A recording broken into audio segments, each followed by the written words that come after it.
Okay, so this is a bonus video for you guys. This is an unboxing and setup video for the Ring Door View Cam. This is a smart doorbell that uses the peephole on your door. So it replaces that, and then you obviously get a 1080p HD video as well. So we'll just do a quick unboxing and then I'll talk you through how to set it up. So if we open up this main box, we can see what you get with the device itself. So here you've got your manuals. It also includes some stickers if you want to tell people that they're being watched. You've got the front of the doorbell, so the part that goes on the front of your door, and that bit goes through the peephole. You've also got the back of it, so this is where the battery goes and the bit you can look through if you want to use it like a regular peephole. And then there's a few other bits and pieces. So we've got the battery. This charges via micro USB and it has an indicator light on it. And then there's a couple other bits and pieces. So in this packet we've got some tools and a micro USB cable for charging, and the tools are used just for tightening things up and removing your existing peephole when you set up. You've got this, which is an adapter just in case your peephole is thicker than the average one, and then you've got the screw bolt, which is used for securing the Ring doorbell parts together. So this is how you set it up. So I've got all my parts in front of me. I have left the battery charging. It takes quite a while to charge first time, and they recommend you charge it in full. So I'm just going to let it do that. That's the thing for tightening. You might not need this bit depending on how wide your existing peephole is.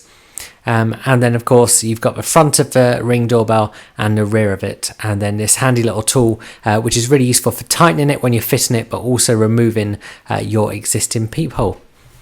So I'm going to apologise for the shaky camera at various points during this. It was really difficult trying to set this up and film at the same time, so hopefully it will show you what to do and be really helpful. If you want the actual instructions, you can download them from the Ring website.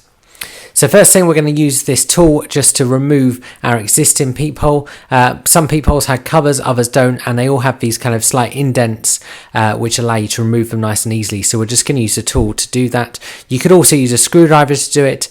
You might also need to use this tool just to remove any paint if your door has been painted since the peephole was installed, because otherwise it won't come out very easily. So you might need to scrape some of that paint residue off.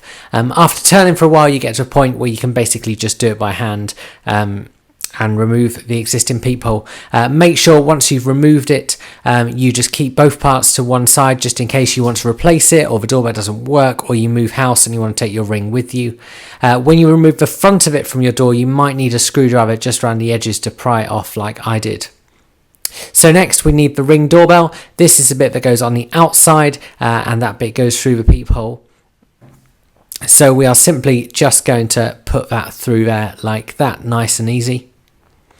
And then if I close the door again, you can see this is the inside. And I'm going to use the adapter on mine because I've got quite a wide peephole. So basically, if the adapter goes comfortably into the existing hole, like you can see, then you need to use it. If not, just discard it, pop it back in the box. You don't need it. So next, we're going to take the rear of the doorbell, and we need to take off the cover from this. And we do this just by squeezing the two sides of it. You've got the QR code there you're going to need later during setup, and this is also the bit where the battery goes in underneath. So there you go, it's over the top, and then what we need to do is remove this orange plastic that's just protecting the ribbon cable. It's worth saying that Ring tell you to keep this white indoor part of the doorbell on whilst you remove the protective film, and I guess this is to protect the cable. However, I found the protective film was on really well, and so I actually had to remove it and then very, very carefully just put the white part back on over my ribbon. But once you've got that protective film off, what you need to do is just gently pull that ribbon cable to get the plastic connector, which is a grey bit you can see just out of there. So we just do that really, really gently, because we don't want to damage that cable. And then you've got two parts of the cable. You've got the bit that connects and the bit that clips. The first thing to do at this stage is just to very gently just push it down so it's out of the way, because we're going to want to secure the doorbell, which means we need to get to the hole. To do that, we use this tool. This simply goes through that gap, and we use the tool that we used right at the start to remove our peephole just to do that, and it just slots on like that. Your outside part is going to twist around while you do this, so at some point you're going to want to just check if it's wonky and maybe just hold it in place whilst you tighten the inside as well. Once that's done, we're going to take this connector and we're just going to join those two up.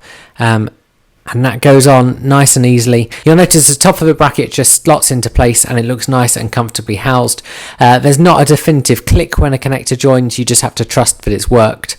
And then we've got some spare cable because obviously this depends on the thickness of your door.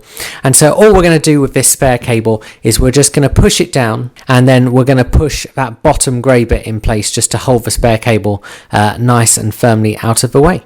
So now we just slot the battery into place like this. Apologies it's so dark, it took ages to charge, and then we put the outside cover on just like that. Then it's time to launch the Ring app on your phone. Now if this is the first time, you need to create an account with them. I'm not going to show you all of my details of me doing that. You then need to verify that account via email, and then you need to choose that you're going to set up a new device. It will prompt you to choose a device, and then you're going to use your camera to scan the QR code that's on the back of that inside cover. We're going to give it permission to use your location, and then you set up your address just so Ring knows where your camera is. Once again, of course, I'm not going to show you my address. You're just going to have to trust that I've been through that process. Next, we tell Ring where our door view cam is, so it's on my front door, so I'm going to do that. And then it asks you if it's been installed, which it has. It tells you to charge the battery, which we've done, and then we wait for the ring around the outside of the doorbell to start spinning. Mine did, so I clicked through, and then we hit join, and we need to connect it up to your home network. So it will be scanning just for networks at the moment. So I'll be scanning for networks, and we're going to tell it to connect to the network. I'm not going to show you my password. It then connects to the Swan, which is my network, but it'll be whatever your network is called. This will take a short while just to finish this off. Then it says congratulations, it's complete, and it's going to upgrade the internal software, and this does take a really long time, so either give up or go and make a cup of tea or something.